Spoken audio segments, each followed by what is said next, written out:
Shalom, apa kabarnya semua? Senang berjumpa lagi dengan saya, Pendeta Charles Yonan dari Gereja Bethel Indonesia. Kiranya kita tetap dalam keadaan sukacita dan semangat mengikuti Gebada hingga saat ini. Hari ini kita membahas dan membaca 2 Tawarikh pasal 16 sampai 19. 2 Tawarikh pasal 16 menceritakan tentang konflik antara Israel Utara dan Yehuda Selatan. Hal itu terjadi karena Baesa, Raja Israel Utara, lebih dulu menyerang Yehuda Selatan. Baesa memperkuat Rama dengan maksud mencegah lalu lintas kepada Asa, Raja Yehuda. Namun, Raja Asa meminta bantuan pasukan dari Ben-Hadad, Raja Aram. Asa mulai kehilangan arah dan tindakannya ini tidak berkenan di hadapan Tuhan. Pelihat Hanani menegur Raja Asa yang malah bersandar pada Aram, bukan kepada Tuhan. Mendengar teguran Hanani itu, Raja Asa justru melakukan kebodohan dengan memasukkan ke dalam penjara.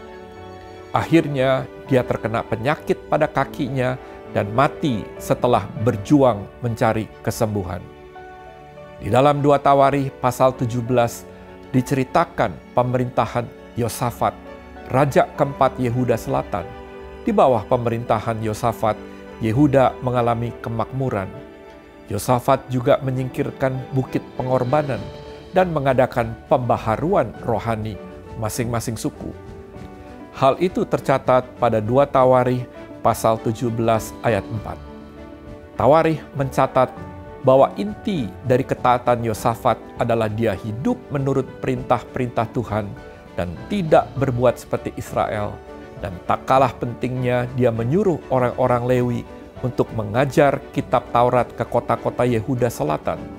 Menurut penulis Tawarikh, Yosafat raja yang sangat baik.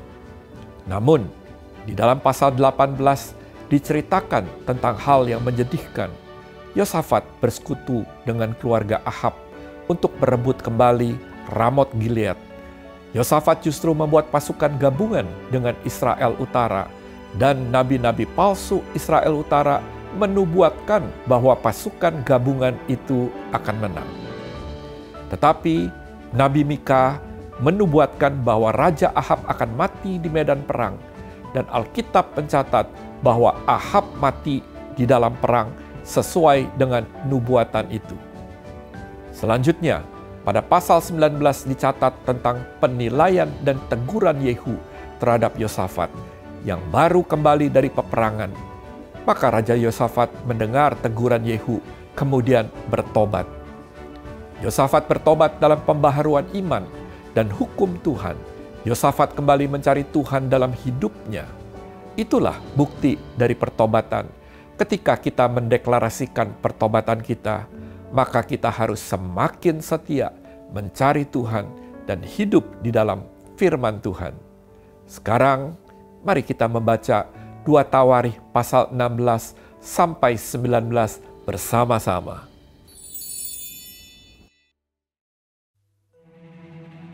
Pada tahun ke-36 pemerintahan Asa, majulah Baesa, Raja Israel, hendak berperang melawan Yehuda.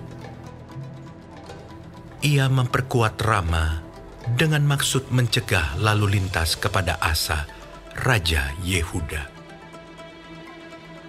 Lalu Asa mengeluarkan emas dan perak dari perbendaharaan rumah Tuhan dan dari perbendaharaan rumah raja, dan mengirimnya kepada Ben-Hadad, Raja Aram yang diam di Damsyik, dengan pesan, "Ada perjanjian antara aku dan engkau, antara ayahku dan ayahmu. Ini kukirim emas dan perak kepadamu. Marilah, batalkanlah perjanjianmu dengan Baesa, Raja Israel, supaya ia undur daripadaku." Lalu Ben-Hadad mendengarkan permintaan Raja Asa. Ia menyuruh panglima-panglimanya menyerang kota-kota Israel. Dan mereka memukul kalah Iyon, dan Abel Maim, dan segala tempat perbekalan kota-kota di Naftali. Segera sesudah Baesa mendengar hal itu, ia berhenti memperkuat Rama. Ia menghentikan usahanya itu. Tetapi Raja Asa mengerahkan segenap orang Yehuda yang harus mengangkat batu dan kayu yang dipergunakan Baesa untuk memperkuat Rama itu. Ia mempergunakannya untuk memperkuat Geba dan Mispa. Pada waktu itu datanglah Hanani, pelihat itu, kepada Asa, Raja Yehuda. Katanya kepadanya, "Karena engkau bersandar kepada Raja Aram dan tidak bersandar kepada Tuhan Allahmu, oleh karena itu terluputlah tentara Raja Aram dari tanganmu. Bukankah tentara orang Ethiopia dan Libya besar jumlahnya? Kereta dan orang berkudanya sangat banyak. Namun Tuhan telah menyerahkan mereka ke dalam tanganmu, karena engkau bersandar kepadanya. Karena mata Tuhan menjelajah seluruh bumi untuk melimpahkan kekuatannya kepada mereka yang bersungguh hati terhadap Dia. Dalam hal ini, engkau telah berlaku bodoh. Oleh sebab itu, mulai sekarang ini, engkau akan mengalami peperangan." Maka sakit hatilah Asa karena perkataan pelihat itu, sehingga ia memasukkannya ke dalam penjara, sebab memang ia sangat marah terhadap dia karena perkara itu. Pada waktu itu Asa menganiaya juga beberapa orang dari rakyat. Sesungguhnya riwayat Asa dari awal sampai akhir tertulis dalam kitab Raja-Raja Yehuda dan Israel. Pada tahun ke-39 pemerintahannya, Asa menderita sakit pada kakinya, yang kemudian menjadi semakin parah. Namun dalam kesakitannya itu, ia tidak mencari pertolongan Tuhan, tetapi pertolongan tabib-tabib. Kemudian Asa mendapat perhentian bersama-sama nenek moyangnya. Ia mati pada tahun ke-41 pemerintahannya, dan dikuburkan di kuburan yang telah digali baginya di kota Daud. Mereka membaringkannya di atas petiduran yang penuh dengan rempah-rempah dan segala macam rempah-rempah campuran yang dicampur menurut cara pencampur rempah-rempah, lalu menyalakan api yang sangat besar untuk menghormatinya.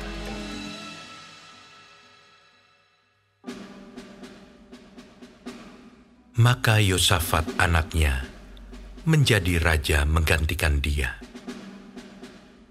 Sebagai pemimpin Israel, ia memperkuat dirinya dengan menempatkan tentara di semua kota yang berkubu di Yehuda dan pasukan-pasukan pendudukan di tanah Yehuda serta di kota-kota Efraim yang direbut oleh Asa ayahnya. Dan Tuhan menyertai Yosafat karena ia hidup mengikuti jejak yang dahulu dari Daud, bapa leluhurnya, dan tidak mencari Baal-Baal, melainkan mencari Allah ayahnya. Ia hidup menurut perintah-perintahnya dan tidak berbuat seperti Israel. Oleh sebab itu, Tuhan mengokohkan kerajaan yang ada di bawah kekuasaannya. Seluruh Yehuda memberikan persembahan kepada Yosafat, sehingga ia menjadi kaya dan sangat terhormat. Dengan tabah hati, ia hidup menurut jalan yang ditunjukkan Tuhan. Pula ia menjauhkan dari Yehuda segala bukit pengorbanan dan tiang berhala. Pada tahun ketiga pemerintahannya, ia mengutus beberapa pembesarnya, yakni Ben-Hail, Obadjah, Zakaria, Netanel dan Mika untuk mengajar di kota-kota Yehuda. Bersama-sama mereka turut juga beberapa orang Lewi, yakni Semaya, Netanya, Zebaja, Asael, Semiramot, Yonatan, Adonia, Tobia, dan Tob Adonia, disertai imam-imam Elisama dan Yoram. Mereka memberikan pelajaran di Yehuda dengan membawa kitab Taurat Tuhan. Mereka mengelilingi semua kota di Yehuda sambil mengajar rakyat. Ketakutan yang dari Tuhan menimpa semua kerajaan di negeri-negeri sekeliling Yehuda, sehingga mereka tidak berani berperang melawan Yosafat. Dari antara orang-orang Filistin, ada yang membawa kepada Yosafat persembahan dan perak sebagai upeti. Juga orang-orang Arab membawa kepadanya kambing domba, domba jantan 7.700 ekor, dan kambing jantan 7.700 ekor. Yosafat makin lama makin kuat, menjadi luar biasa kuat. Di Yehuda, ia membangun benteng-benteng dan kota-kota perbekalan. Banyak perbekalannya di kota-kota Yehuda. Orang-orang perangnya ada di Yerusalem. Semuanya pahlawan yang gagah perkasa. Inilah daftar kesatuan mereka, menurut puak-puak mereka. Panglima-panglima dari Yehuda ialah Panglima Adna dengan 300.000 pahlawan yang gagah perkasa. Di samping dia Panglima Yohanan dengan 280.000 orang. Dan di samping dia Amasya bin Zikri, yang dengan sukarela telah menyerahkan dirinya kepada Tuhan, dengan 200.000 pahlawan yang gagah perkasa.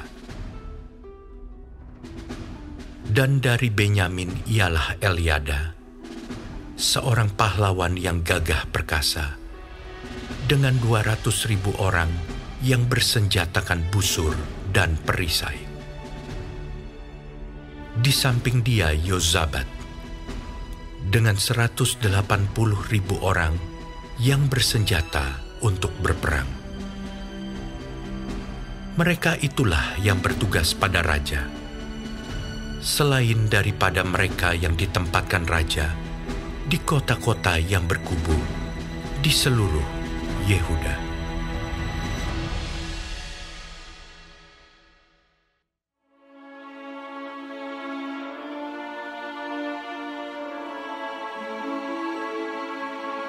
Ketika Yosafat kaya dan sangat terhormat, ia menjadi besan Ahab. Beberapa tahun kemudian, pergilah ia kepada Ahab di Samaria. Ahab menyembelih banyak kambing domba dan lembu sapi untuk dia dan rombongannya, dan mengajaknya untuk menyerang Ramot Gilead. Berkatalah Ahab Raja Israel kepada Yosafat Raja Yehuda, "Maukah engkau pergi ke Ramot Gilead bersama-sama aku?" Jawabnya kepadanya, "Kita sama-sama, aku dan engkau, rakyatmu dan rakyatku.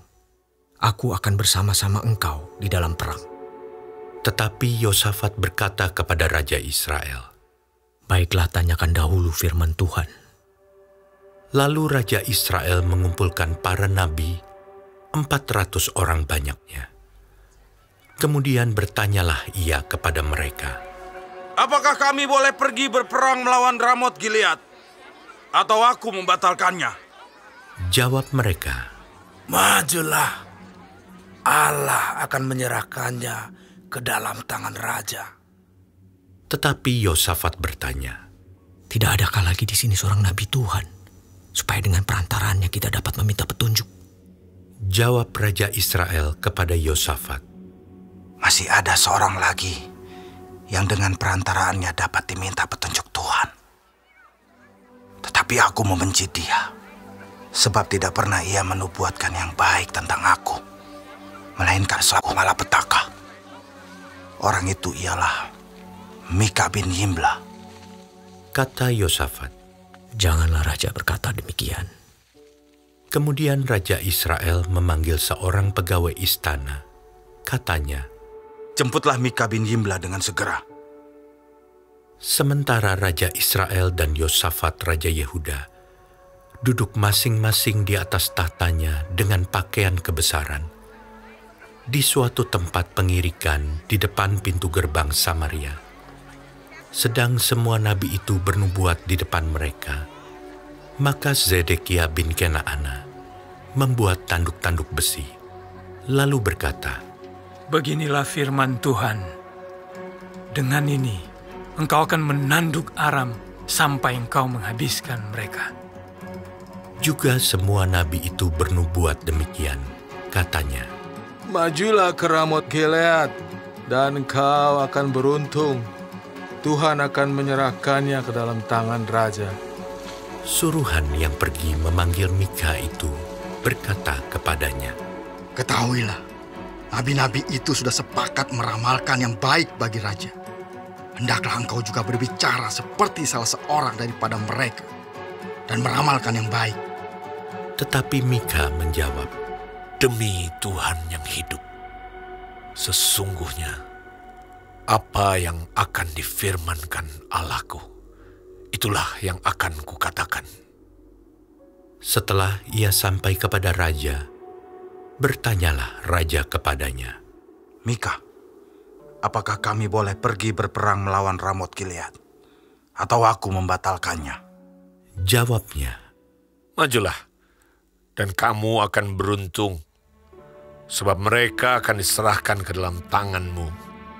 tetapi raja berkata kepadanya, Sampai berapa kali aku menyuruh engkau bersumpah, supaya engkau mengatakan kepadaku tidak lain dari kebenaran?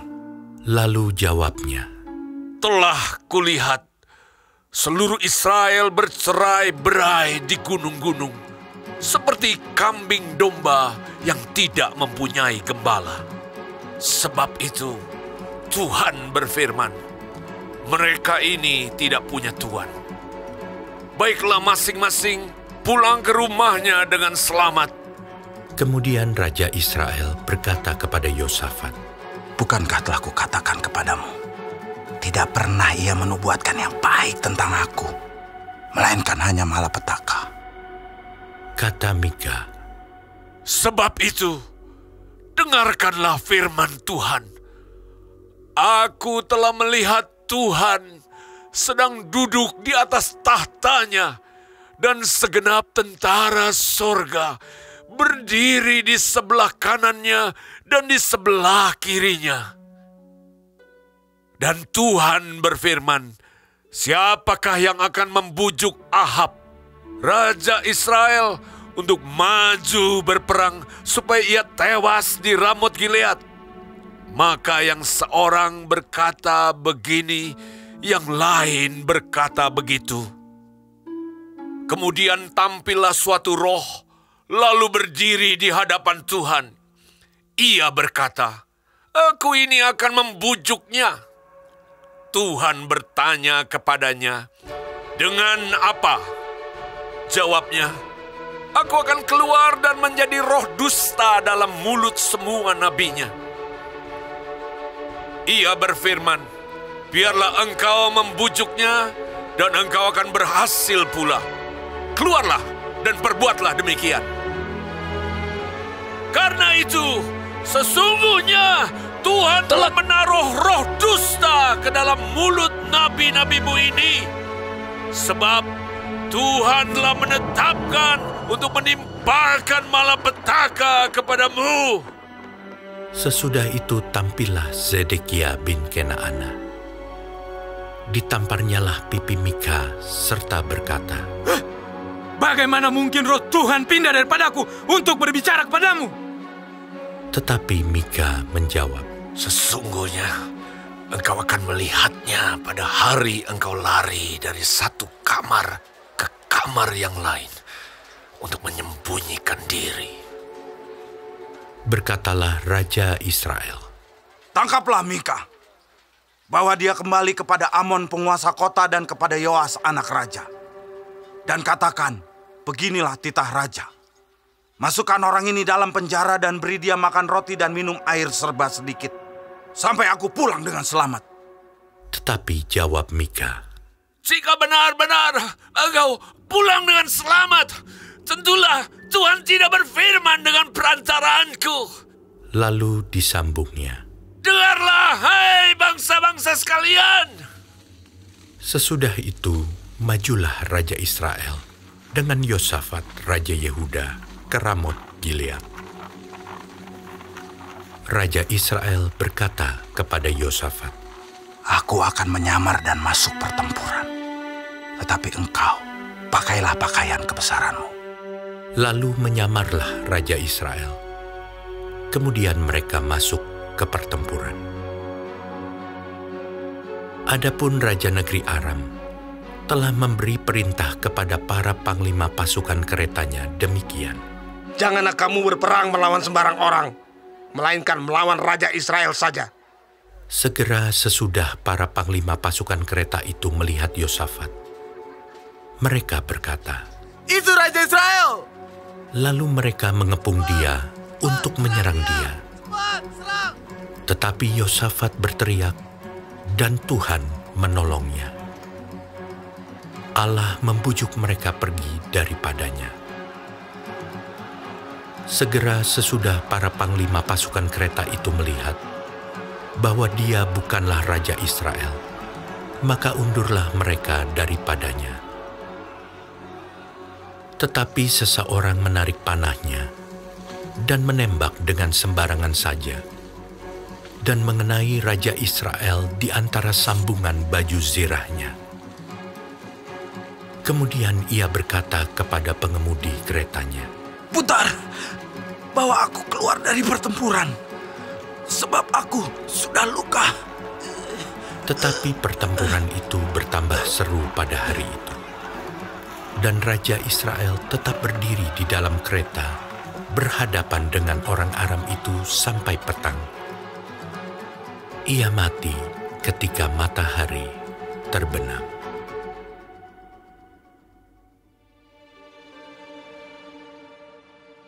Yosafat, Raja Yehuda, pulang dengan selamat ke istananya di Yerusalem.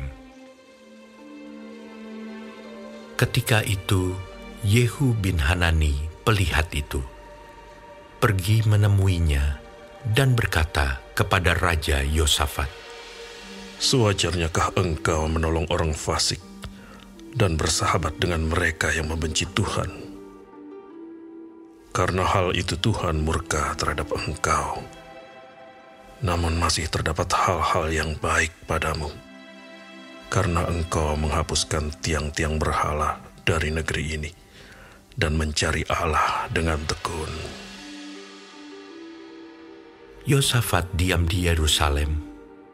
Ia mengadakan kunjungan pula ke daerah-daerah, dari Beersheba sampai ke pegunungan Efraim, sambil menyuruh rakyat berbalik kepada Tuhan, Allah nenek moyang mereka. Ia mengangkat juga hakim-hakim di seluruh negeri, yakni di semua kota yang berkubu di Yehuda, di tiap-tiap kota. Berpesanlah ia kepada hakim-hakim itu, Pertimbangkanlah apa yang kamu buat, karena bukanlah untuk manusia kamu memutuskan hukum, melainkan untuk Tuhan yang ada beserta kamu bila kamu memutuskan hukum. Sebab itu, kiranya kamu diliputi oleh rasa takut kepada Tuhan. Bertindaklah dengan seksama, karena berlaku curang, memihak ataupun menerima suap tidak ada pada Tuhan Allah kita. Juga di Yerusalem, Yosafat mengangkat beberapa orang dari antara orang Lewi, dari antara para imam, dan dari antara para kepala puak Israel, untuk memberi keputusan dalam hal hukum Tuhan dan dalam hal perselisihan. Mereka berkedudukan di Yerusalem. Ia memerintahkan mereka, kamu harus bertindak dengan takut akan Tuhan, dengan setia dan dengan tulus hati. Demikian, dalam setiap perkara yang disampaikan kepada kamu oleh rekan-rekanmu yang tinggal di kota-kota, yakni perkara-perkara mengenai penumpahan darah atau mengenai hukum, perintah, ketetapan-ketetapan, dan peraturan-peraturan. Hendaklah kamu memperingatkan mereka, supaya mereka jangan bersalah terhadap Tuhan, sehingga murkanya menimpa kamu dan rekan-rekanmu. Hendaklah kamu berbuat demikian, dan kamu tidak akan bersalah. Dengan ini imam kepala Amaria diangkat sebagai ketuamu dalam segala perkara ketuhanan, dan Zebaja bin Ismail, pemuka kaum Yehuda, dalam segala perkara kerajaan. Sedang orang Lewi akan melayani kamu sebagai pengatur. Bertindaklah dengan tegas. Kiranya Tuhan menyertai orang yang tulus ikhlas.